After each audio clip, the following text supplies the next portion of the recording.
Yeah, we needed to play well. We got off to a good start tonight and played pretty well through most of the game. Got on our heels a little bit defensively in the third quarter. But we had to kick some field goals early offensively.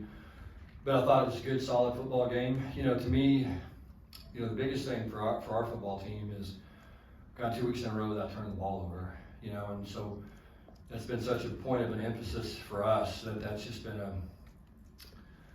good to see that. Good to see all the work that you put in and the players put in to understand kind of how important that is. And we created three turnovers on defense, which was awesome.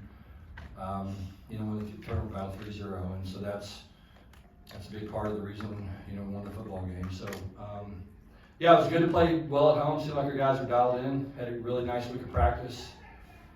Guys were excited to play. The things that we talked to them about were really important.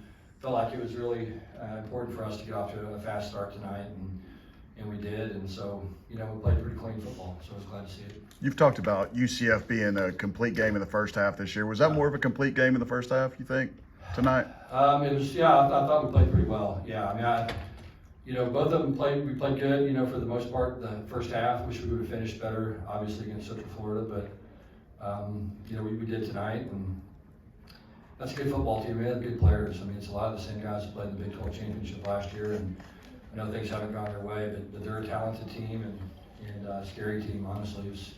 I was concerned all week, just about their ability to go out and play really well. And it was, like I said, proud of our guys for getting off to a good start, and I think that was really important. And credit to Oklahoma State. They play hard. When they haven't shown any signs of quit at all in them, and thought they played really hard tonight. Got to 6 wins, bowl eligibility. Yeah. How important was that? Yeah, that's big. Getting bowl eligible is big for our program. We're still trying to develop a little bit of an identity. It's kind of been big swings, and we don't want that to be the case, long term. And so, it's going to be a lot of extra practice time and things that we need. Now, our goal is to finish really strong. I think it's important for this football team to finish strong. I think we said it over and over again. I think we're a good team. I think we're starting to kind of hit our stride a little bit, hopefully. I think it's a good time for an open week. Get a chance to heal up a little bit. We hopefully get some defensive players back that have been banged up a little bit, which will help us for the stretch run the last 2 weeks. And we get to play Arizona at home, and that'll be another tough game. You talked about the no turnovers. That last drive of the first half, Josh was 8 of 8 through the air. How big was that for him on that drive and just the way he played overall? Yeah. I thought, you can tell that we're starting to take some strides, offensively. Guys are getting more settled in and executing at a higher level, and, you're starting to see more precision, and that's really what you want to see. To me, it's about being able to go out and execute at a really high level and be precise with, routes and throws, and that to me is kind of the magic. And it seems like we're starting to hit our strides a little bit in that regard. A little over 6 yards a carry tonight as well. How Yeah. nice is it to see Yeah, that was big. Obviously, Jordan's play helped, but that was big. I think we were running the ball better. We ran it pretty consistently. Tonight we called a lot of kind of RPO stuff where we didn't run it into a bad box, and so that helped us a little bit with our average, and ended up throwing the ball probably a little bit more than we wanted to, but it was a little bit of a heavier box, and so we didn't want to run into bad numbers.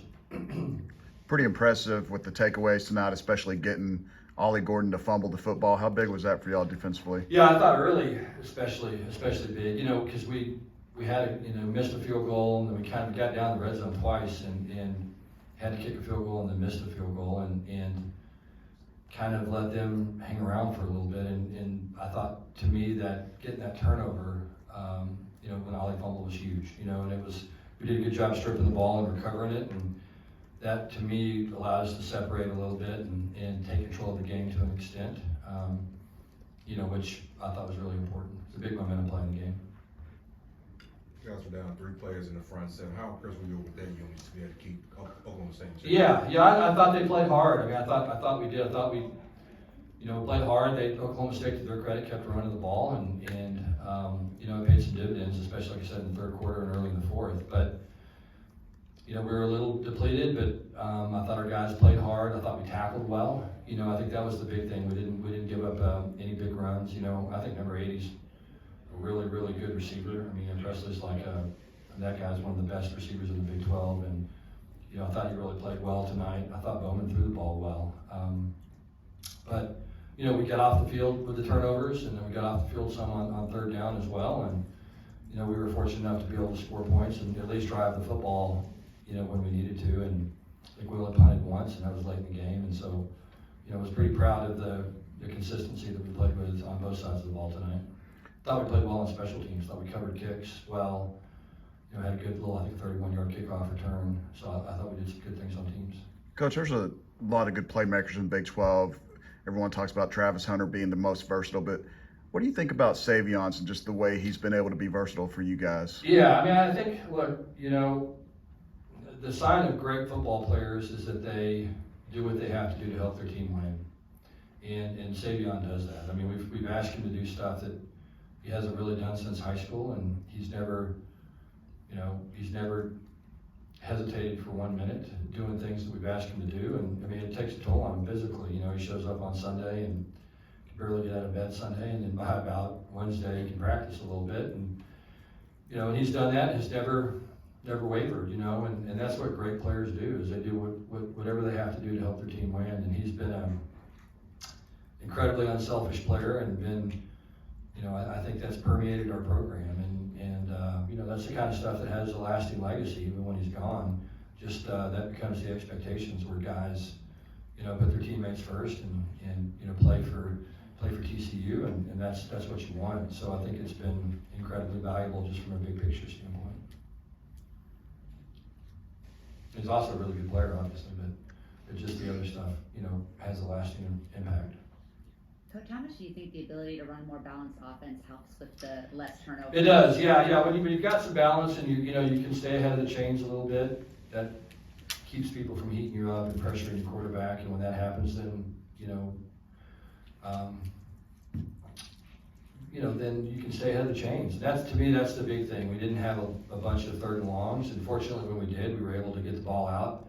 To me, one of the big plays of the game was, Josh completing a long pass to Eric McAllister on our sideline, early in the third quarter, and making that play and converting that third down and go down and score off of that. And that was a huge play in the game. But yeah, I think it just takes a lot of pressure off of your quarterback, where he doesn't feel like he has to make all the plays all the time. And when you can turn around, hand it off, get 4 or 5 yards, and continue to do that, then I mean, it's a huge relief for the quarterback. We'll go 2 more questions for Coach if you have them. Do you think the offensive line has found a little bit more consistent play?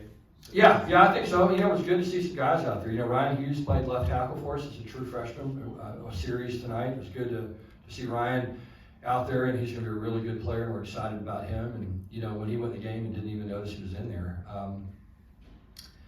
But, yeah, I mean, I think that group has really, again, started to kind of hit their stride a little bit. I think that, playing with more confidence. I think it's a new group, a lot of new faces, and I do think they're starting to play together and communicate, do all the things that they have to do to play at a really high level. And, I think Josh believes in them, and I think they believe in Josh in terms of that he's not going to stand back there and hold the ball forever. They know that they have confidence that the ball's coming out, and he has confidence in them that they're going to give him an opportunity to get the ball out. And when you have that, then guys can perform at a high level. And as I said earlier, it takes pressure off of your offense and really off your quarterback. And so when you can have that kind of faith and pass protection, and also too when you can run the ball consistently, that makes a huge difference. And I do think the group is, as I said, kind of starting to come into their own and playing well.